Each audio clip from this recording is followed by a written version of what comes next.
पिछले कई दिनों से धरना पर बैठे शिक्षक अभ्यर्थी लगातार बिहार सरकार से मांग कर रहे थे कि उनकी परीक्षा रद्द कर दी जाए, लेकिन सरकार के स्तर पर कोई बड़ा फैसला नहीं हो रहा था।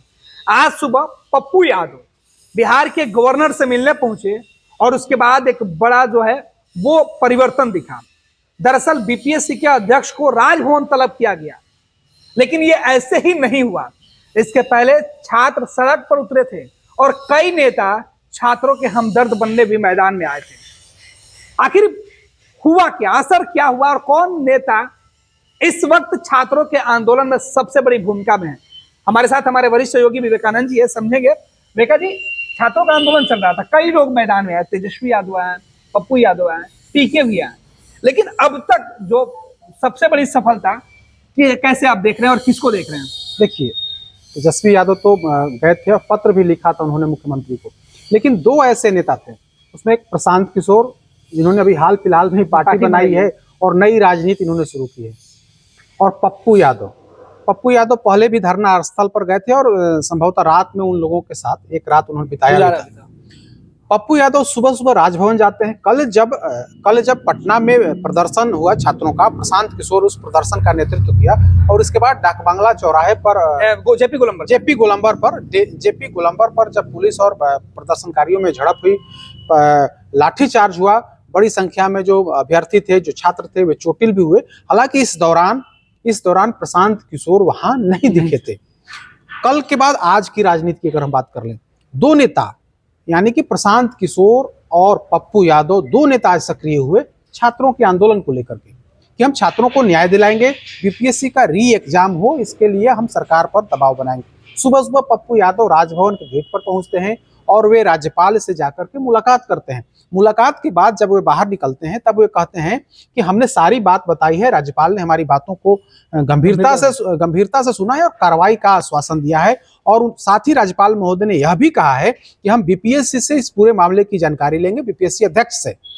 ऐसा हुआ भी। जैसे ही पप्पू यादव निकलते हैं वहां से, कुछ ही समय के बाद, मतलब घंटा डेढ़ घंटे के बाद, बिहार जो बीपीएससी के जो अध्यक्ष हैं रवि मनु भाई परमार, उनको तलब किया जाता है, उन्हें राजभवन बुलाया जाता है। राजभवन में पहुंचते हैं और राज्यपाल जो है उनसे बात करते हैं। अब दोनों के बीच क्या कुछ बातचीत हुई है यह स्पष्ट नहीं, लेकिन संभवतः तो वही बात हुई, क्योंकि बीपीएससी को लेकर के, बीपीएससी परीक्षा को लेकर के छात्र आंदोलन कर रहे हैं। पप्पू यादव ने बीपीएससी को लेकर के राज्यपाल से शिकायत की, राज्यपाल ने उन्हें आश्वासन दिया कि हम उन्हें बुलाएंगे, और बुलाया भी गया और दोनों के बीच बातचीत हुई है। बीपीएससी की तरफ से जो बातें पहले बताई जा रही थी, संभवतः वही बात सफाई दी होगी, कहीं कोई गड़बड़ी नहीं। हम तो सबूत मांग रहे हैं कि आप री एग्जाम तभी ना होगा जब लगेगा कि हाँ क्वेश्चन पेपर आउट हुआ है, वायरल हुआ है, तभी हम कार्रवाई करेंगे। एक जगह पर जहां पर गड़बड़ी हुई थी वहां री एग्जाम हम कर रहे हैं 4 जनवरी को वहां पर री एग्जाम है।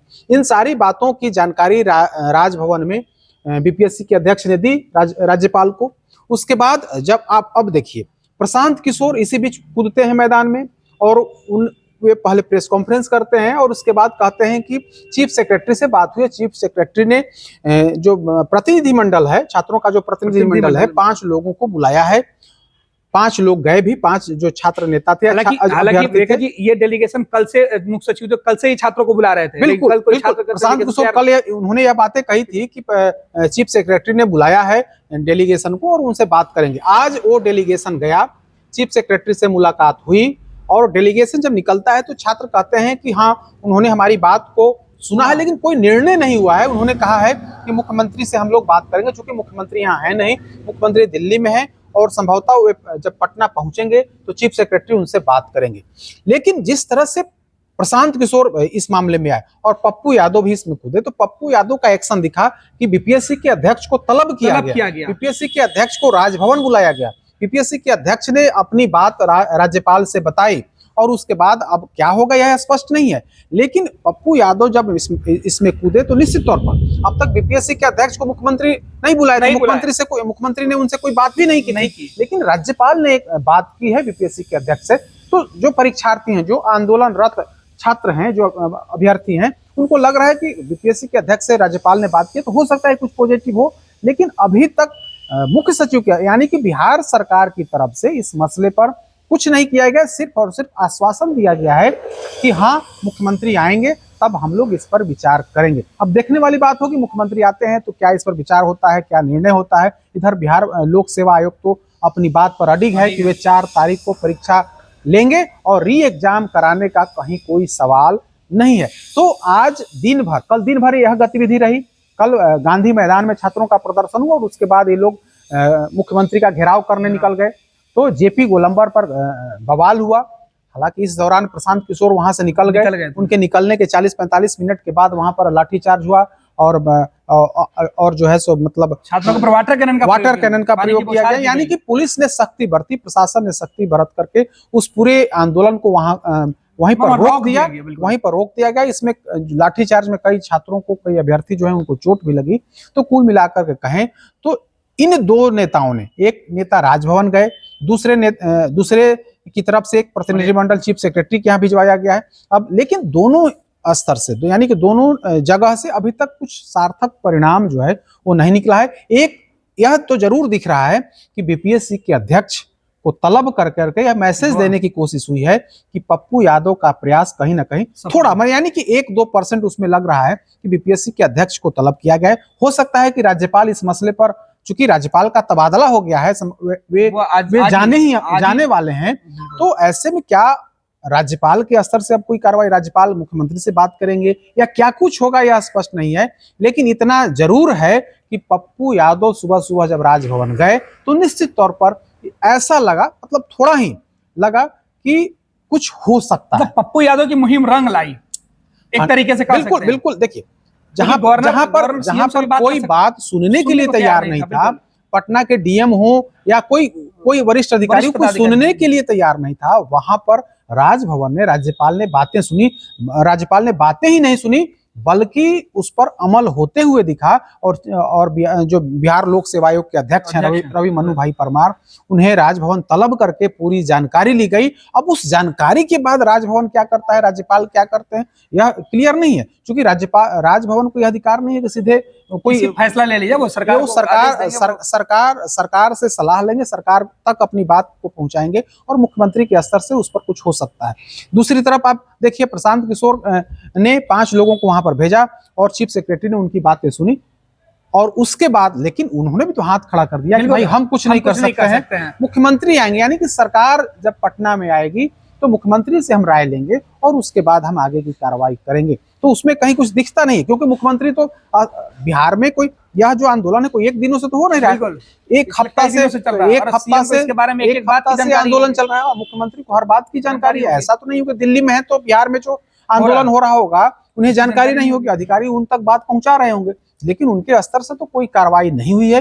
राजभवन ने थोड़ा एक्शन लिया है, एक कदम आगे बढ़ा करके बीपीएससी के चेयरमैन को तलब किया है और पूरी बात, और राजभवन ने न सिर्फ पूरी बात सुनी होगी बल्कि राज्यपाल ने यह भी कहा होगा कि छात्रों के हित का ध्यान तो जरूर रखना होगा।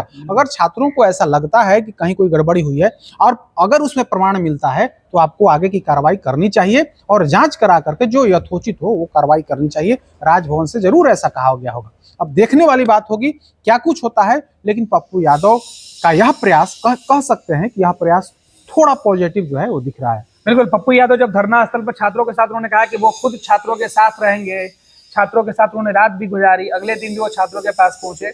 तो जाहिर सी बात है कि पप्पू यादव जब से आंदोलन में कूदे हैं छात्रों के साथ, भले वो लाठी खाने के लिए उनको सड़क पर लेकर नहीं पहुंचे हो, लेकिन जब छात्रों को जरूरत पड़ी तो पप्पू यादव आज सबसे पहले उनके मसीहा बनकर देखिए बिल्कुल कुछ जो छात्र नेता थे या फिर कह सकते कोचिंग संचालक थे, उन लोगों ने तो कहीं ना कहीं भड़काने की कोशिश। बिल्कुल, प्रशांत किशोर पर भी आरोप लग रहा है कि इन्होंने भी जो शांतिपूर्ण जो प्रदर्शन चल रहा था उनको गांधी मैदान लेकर के, और गांधी मैदान ले जाकर के सड़कों पर इनको उतारा गया, इसके बाद लाठीचार्ज हुआ, पुलिस ने बल प्रयोग करके उस आंदोलन को वहां पर रोका है। तो आरोप प्रशांत किशोर पर भी लग रहे हैं। प्रशांत किशोर पर भी आरोप है कि उन्होंने छात्रों को भड़काया है। बजाप्ता थाने में प्राथमिकी भी दर्ज की गई है। प्रशांत किशोर व अन्य कई नामजद हैं, 500-700 लोग हैं, हाँ 600-700 अज्ञात लोग हैं, उन सभी लोगों पर प्राथमिकी दर्ज हुई। आरोप यही है कि इन लोगों ने छात्रों के आंदोलन को भड़काने की कोशिश की है और इस आरोप में पुलिस ने उन पर मुकदमा किया है। दूसरी तरफ अब जो है अब प्रशांत किशोर कह रहे हैं कि हम छात्रों के आंदोलन को लगातार उनको समर्थन देते रहेंगे, आंदोलन को मुकाम तक पहुंचाएंगे और लगातार उनका हम समर्थन करते हैं। अगर सरकार हमारी बात नहीं सुनेगी तो हम धरना पर बैठेंगे। तो प्रशांत किशोर अपनी अलग राजनीति चमका रहे हैं, पप्पू यादव अपनी अलग राजनीति चमका रहे हैं, लेकिन अभी तक जो आंदोलन रत जो परीक्षार्थी हैं, जो छात्र हैं, उनको अभी तक कहीं कोई राहत मिलते हुए नहीं दिखी है। सिर्फ थोड़ा सा कह सकते हैं कि थोड़ी सी पॉजिटिव खबर यही है कि बीपीएससी के अध्यक्ष जो अभी तक चुप बैठे हुए थे, अभी तक आयोग में ही बैठे हुए थे, उन्हें सरकार तलब नहीं कर रही थी, अब राजभवन ने तलब करके पूरी जानकारी इकट्ठा की, पूरी जानकारी ली है। और आगे क्या कुछ होगा, अब तो ऐसा लगता है कि मुख्यमंत्री के आने के बाद ही इस पर कुछ हो सकता है। बिल्कुल, बहुत बहुत धन्यवाद वेका जी। तो वेका जी ने बताया कि आखिर क्या कुछ राजभवन के अंदर हुआ है, और आज छात्रों के हित में सवाल उठाने वाले राजनेताओं के लिए पप्पू यादव फिलहाल एक कदम आगे बढ़ चुके हैं। जहां पर उम्मीदें खत्म हो गई थी, हर तरफ अंधेरा था, वहां आज पप्पू यादव ने एक जुगनू अभ्यर्थियों के मन में जरूर जला दिया है।